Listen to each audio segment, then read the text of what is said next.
Chào mọi người nhé. Nay thì mình sửa cái nồi Panasonic. Con này được gọi là Pala quạt này các bạn. Thì nó có quạt đối lưu nhá, quạt ở phần trên này. Con này mình cắm trong cái tình trạng là các bạn cắm lấu nó không hề nóng, không hề gì cả nhá, nó chỉ chạy quạt thôi, cứ chạy như thế thôi. Cứ chạy theo cái bác chủ cái nồi này thì trước nó báo H hay là U17 gì đấy mình cũng không rõ, nhưng mà mình test này là nó không ăn dòng, không gì cả nha các bạn. Cái này có nhấc xoang ra này, đấy nó cũng không tít tít tít tít, nó vẫn không bắt được nồi đấy, không phát xung đấy. Cái này thì mình nhận sửa tất cả các dòng, cả Pala cốc nha, những con dòng áp suất điện tử, hay là những con nồi Pala hoặc những nồi khác mà nó không phát xung nha các bạn nhé. Cái lỗi này thì nhiều khi mình xin phép là mình nó thuộc về chuyên môn, nên là mình cũng hơi quảng cáo cho mọi người chút, thì mọi người có cần sửa chữa thì gửi qua mình nhé. Nhiều khi nó là chuyên môn, chia sẻ với các bạn thì nó sẽ ảnh hưởng đến anh em thợ đây. Còn nhiều những cái cơ bản, những cái đơn giản, hoặc những cái mình những cái có thể chia sẻ, sẽ chia sẻ với mọi người nhé. Và như con này không phát xung trước này, mình sẽ tháo ra kiểm tra nhé. Con này thì bác chế chống cắm nhầm rồi, nên là có thể nó không bị nhầm nhé, có thể thôi nhé. Mình nói có thể là tại sao, tại vì khi mình cắm thế này thì nó vẫn có cái hiện tượng xông điện nha các bạn nhé. Cái hiện tượng xông điện thì các bạn hình dung nhau đơn giản là xông điện. Khi nào xông điện? Khi mà nó mất điện áp, nó bị xông, như kiểu như là hai pha lửa nhé các bạn hình dung này. Điện 220 bây giờ nó hai pha lửa nó sẽ thành 240 chẳng hạn đấy, hoặc là sẽ cái điện áp đầu vào nó bị dâng lên, nên là nó vẫn bị chết nha các bạn nhé. Nên là không cứ các bạn có cái chống cắm nhầm theo kiểu dạng cơ này mà cắm liên tục chưa hẳn đã tốt nha các bạn nhé. Nên là nhiều khi ví dụ sét đánh chẳng hạn, những cái nó xông áp lên, nó vẫn cứ giống như là đi sửa thì thợ hay bảo là cắm nhầm đấy các bạn. Thực chất của nó là cái hiện tượng nó bị quá áp nha các bạn nhé. Bị quá áp là nó sẽ gây ra nổ cái tủ bảo vệ. Nhiều khi nó quá áp ở cái mức ví dụ 150V, 170, 180, 220, nên là nhiều khi đi sửa ấy, nó còn sửa được hay không nó còn phụ thuộc vào cái hãng nồi nhé. Ví dụ những cái nồi Sanyo mật quỷ chẳng hạn, hoặc nhiều khi nó chỉ xông điện ở cái mức nhẹ thôi thì mình cũng có sửa được nhé. Nên bảo sửa được hay không thì nó cũng rất là phụ thuộc vào, hoặc nồi đang ở cái trạng thái nào. Nồi đang ở trạng thái ủ chẳng hạn thì các bạn khi có cẩn cắm nhầm nó cũng khác nhé.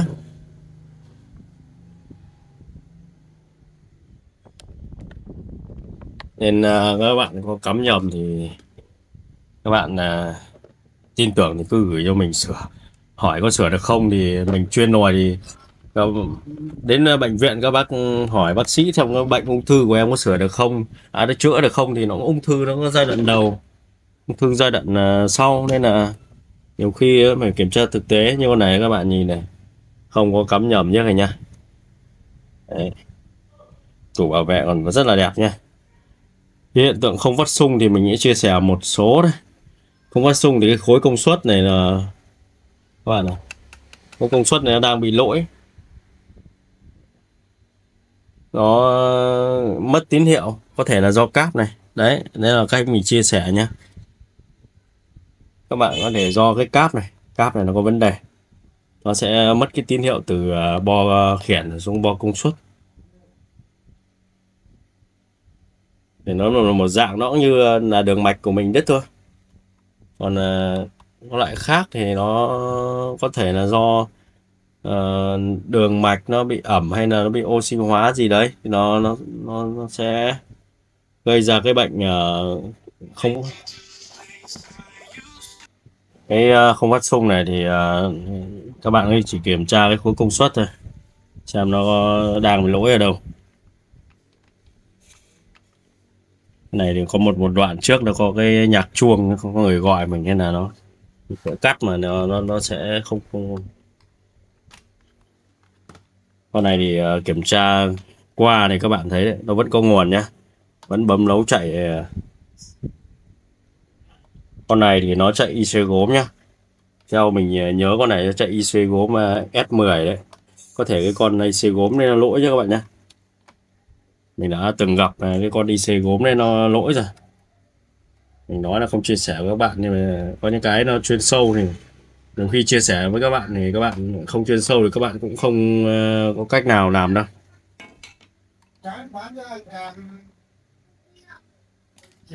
Vì những cái con IC gốm đấy thì chỉ có thợ chuyên mới có đồ thôi. Đây mình sẽ tháo ra, mình kiểm tra sơ bộ đây. Thì không phát xung này, con paraquat này tháo cũng khá là phức tạp. Các bác để lên mang thợ chuyên họ làm cho. Các bác nào muốn em sửa thì cứ gửi qua địa chỉ của em đây. Trước giờ em sửa toàn quốc rồi, không phải mà bây giờ mới sửa đâu. Các bác thì cứ, các bác nào mà lâu năm thì lâu năm có khi biết em thôi. Em này YouTube thì em cũng mới đăng ở đây đây. Đây là nhìn qua này, các bác không nên thay pin như thế này nha các bác nhé. Thay pin này nó không hề có cái mạch chống ngược cực đâu. Các bác thay như này nó rất là nguy hiểm nhé. Có trường hợp là em sửa là chết vì xử lý rồi nha. Khi cái này nó còn không vô thì khác gì nó chập hai cái cực này đâu. Các bạn thử hình dung xem. Còn có mạch thì nó có diode nhá, diode nó chống ngược cực nhá, có mạch pin hẳn hoi nhá. Không ai lắp cái kiểu này nhá. Đây con gốm S10 đây. Đây S10 đây. Đấy. Con này nó chạy trên những cái dòng lồi VIP mới có S10 tháo nhá, dòng cốc nha các bạn nha. Còn có thợ chuyên thì họ mới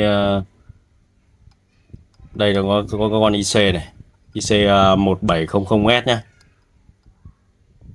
Ngoài thị trường này bây giờ nó không bán cái con IC này để thay đâu. Con này nó còn zin này. Này mình sẽ kiểm tra nhé, xem nó đang lỗi ở đâu thì mình sẽ xử lý nhé. Đây mình đã tháo mạch các bạn này.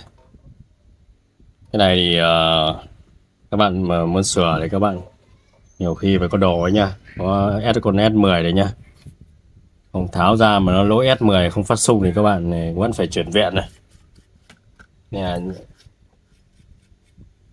Đây là con IC nguồn này,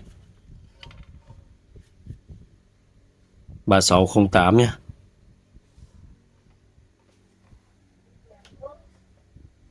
Con này sẽ chạy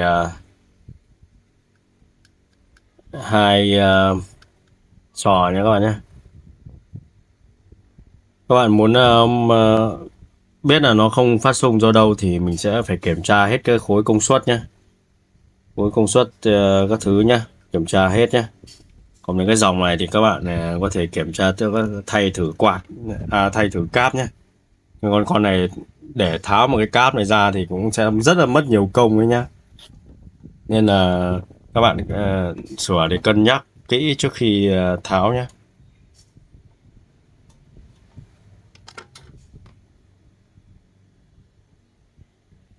Để sửa cái này các bạn nhé, các bạn kiểm tra khối công suất này. Đây mình tháo tụ rồi, 60 này, đã đo này, không vấn đề gì các bạn nhé. Cái này mình sẽ kiểm tra hết các bạn nhé. Bạn sẽ kiểm tra hết xem nó đang cái khối công suất nó có vấn đề gì không. Nhưng mà con này driver các thứ đó hết ở cái con S10 này. Nên là nhiều nhiều khi sờ vào những cái này mà nó không phát xung thì các bác cũng không nên sờ vào đâu. Nó nối cái con S10 này nhiều khi mình cái S10 mình phải phá cái lồi khác ra đây các bạn, hoặc là các bạn phải kiếm bo cho nó nhanh. Nhiều khi nó hỏng những cái phần hoặc là có khi nó hỏng những cái phần đơn giản nên mình tháo ra mình kiểm tra xem con bo mạch con này còn rất là đẹp nhé. Con nồi này mình phải nói là khá đẹp, đẹp từ trong ra ngoài. Mỗi cái pin này thay cái kiểu này thì mình thấy nó không ổn này.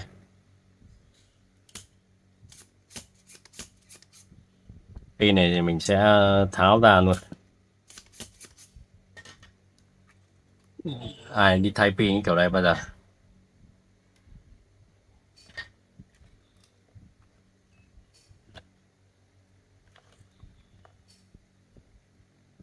Pin này vẫn còn đây này. Này sau mình sẽ xử lý nhá, xử lý là mình sẽ thay vào đây. Chứ không ai thay kiểu này.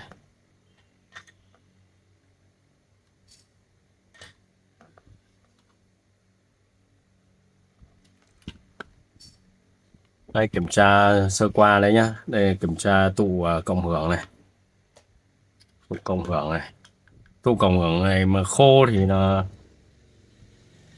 khô thì thường nó sẽ chết công suất hơn, là nên là cái việc là nó không phát xung mà cái tụ cộng hưởng này thì sẽ không có đâu các bạn. Các bạn hình dung ấy, nó như bếp từ ấy, tụ cộng hưởng nó mà hỏng là nó cái mạch cộng hưởng, mạch nhận nồi ấy. Cái này nó không báo lỗi nhá. Còn nếu mà nó báo lỗi U10 đây mình nhấc ra nó cũng không báo U10 nha các bạn nhé.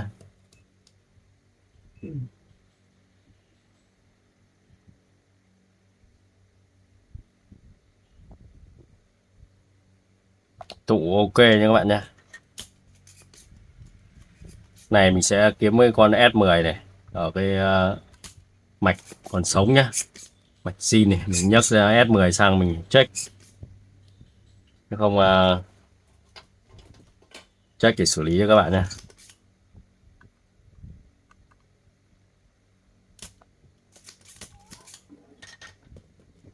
Đây mình sẽ lắp lại này. Nếu cái mạch này lỗi, nhưng các bạn đi kiểm tra là cái mạch cần lồi, cái mạch này khi test nó cũng không phát xung đâu, không một cái tí ăn dòng nào nha các bạn nhé.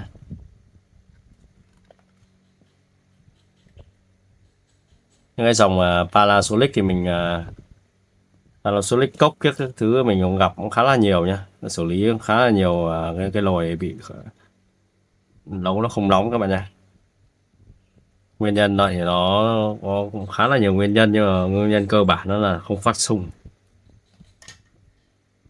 nó không nhận nồi luôn đấy. Cái mạch nồi cơm này nó rất là xịn nên là cũng cái mạch nhận nồi của nó thì là ít khi nó xảy ra các bạn nhé. Nên là các bạn có thể đo kiểm tra. Đây là con chở 200 ohm này, mình đo thường là đứt, chứ còn nó tăng giá trị chỉ số thì mình hiếm khi gặp nhá, trừ khi cái mạch nó bị oxy hóa, mạch nó có vấn đề nha các bạn nhé. Đây mình sẽ kiếm cái con S10 ra, làm những cái đơn giản trước đã. Sau khi tháo cái con S10 này trên một cái lồi Latona cốc nước 50H nhé. Những cái dòng mà SS10 ấy thì hoặc là cùng bo của con Paraquat này thì nó mới chạy S10 các bạn nhé. Thay cái con S10 này, đây mình đã thay này, chưa cả vệ sinh chân nó đâu. Đây mình đã thay này, thay đây mình cũng đã test nha, test nó chạy ok đấy. Nên là mình sẽ xử lý lại cái chân pin nha. Đây các bạn nhìn thấy cái chân pin này, chân pin cái chân ban đầu đấy. Thợ trước họ câu thẳng chân vào đây nhá, câu cái chân pin vào nhá. Đây câu cái chân pin này, đấy, câu vào âm với âm, dương với dương nhá. Cái này thì mình phải xử lý lại cái chân này và cắm lại cái rắc của nó vào. Mình sẽ kết nối theo dạng module nhá. Có thay thì mình thay đúng, chứ không thay ai thay cái kiểu cắm pin trực tiếp như này đâu nhá. Còn các bạn muốn biết cái module này nó làm như nào ấy, thì các bạn có xem ở trên kênh mình đã có sơ đồ mạch đấy. Đấy, chạm vào nó bong luôn này. Sơ đồ mạch ở trên đó rồi nha. Có hết sơ đồ mạch rồi. Module nó như nào mình chỉ việc thay giống thôi là ok nha các bạn nhé. Đây có cái chân socket này của cái bo lít 8 này. Mình sẽ cậy sang mình lắp sang cái bo này nha các bạn nhé. Có cái chân, cái socket của nó mà lại tháo bỏ đi được. Muốn tháo cái này dễ dàng nhá, các bạn lấy một cái máy sấy tóc, các bạn sấy nóng rồi các bạn sẽ cậy dễ dàng nhá.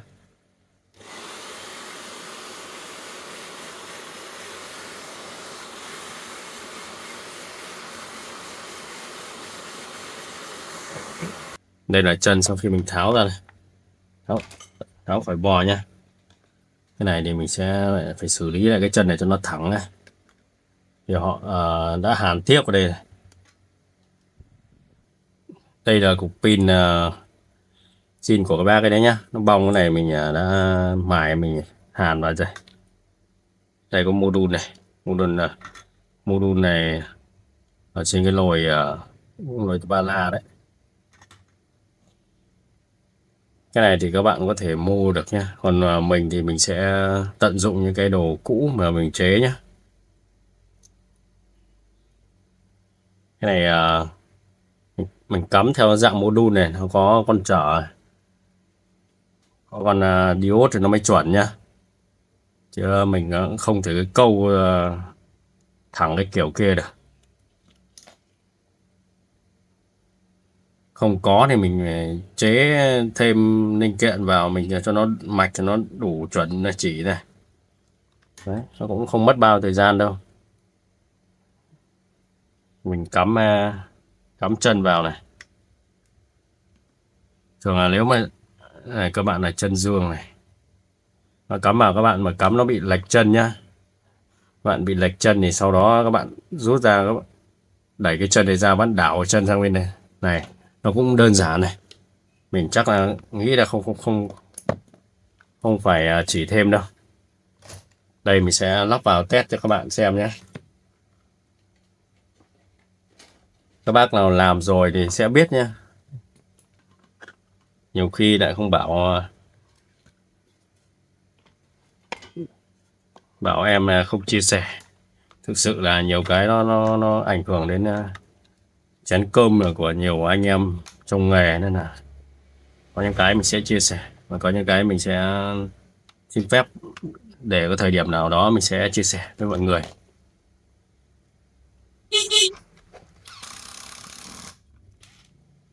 Cái lồi này nó không phát xung, không nóng, nó con này nhé.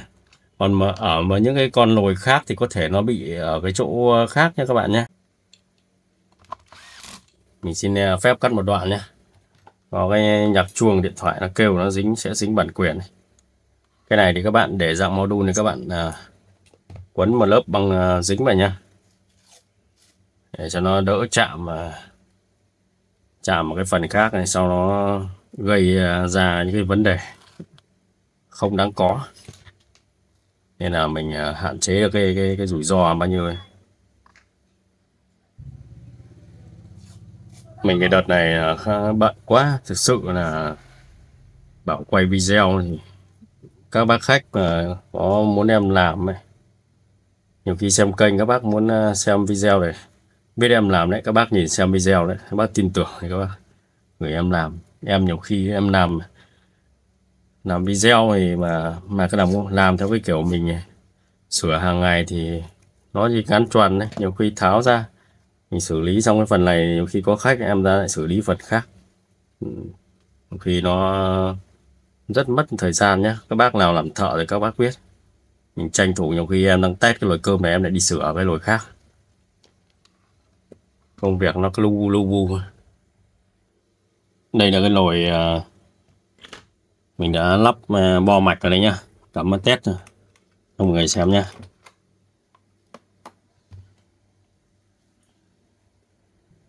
Cái này do chân của bác ấy chế chống cắm nhầm nên là cái phần cắm ở bên ống chống chập này của mình không vừa, nên mình sẽ xin phép không cắm qua đấy để test cho mọi người test cái bóng nhé.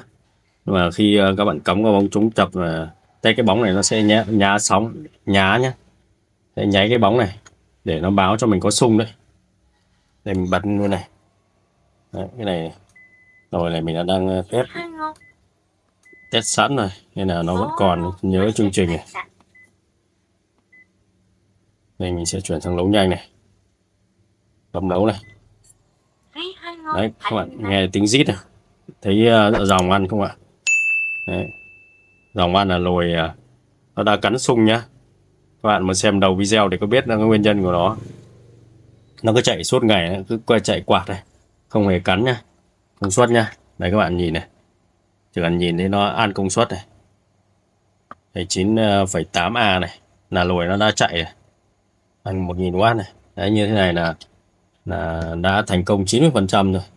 Còn lại là test xem nó có lỗi liếc gì không lỗi lầm gì, vì là pan nồi pala quạt lỗi không bấm nấu không nóng nhé. Bản chất thì cái lỗi này thì nó nhiều nguyên nhân lắm các bạn ạ. Nhưng mà cái con này thì mình kiểm tra thì nó lỗi IC S10. Bên trong cái IC này nó có cái con AL1700S này. Đây mình test để một lúc rồi, có bữa khách này là mình cũng dừng video, mình trả đồ cho khách này. Đây các bạn nhìn này, 137 độ. Nếu mà nó không phát xung thì không có chuyện mình test được nhiệt này đâu. Đấy, phần ủ bên trên này 113 độ này. Các bạn để nó chuyển ủ là ok nhá. Còn mình xin kết thúc video tại đây nhá. Các bác mà có gửi về sửa nhé thì em xin phép là có video này em có thời gian thì em sẽ quay thôi. Cứ bảo video nào cái lồi nào cái nào không bảo em phải quay em đăng lên thì em xin phép nhé, xin phép các bác nhé. Đấy, con này nó vẫn đang phát xung đây này, nó đang ăn công suất này. Đấy. Xin phép các bác là em xin kết thúc video tại đây nha. Chào mọi người nhé, mọi người nhớ like và đăng ký kênh để cho em có nhiều động lực hơn, em ra nhiều video nhé. Ra video mà không có các bác xem là cũng khá là buồn đấy các bác.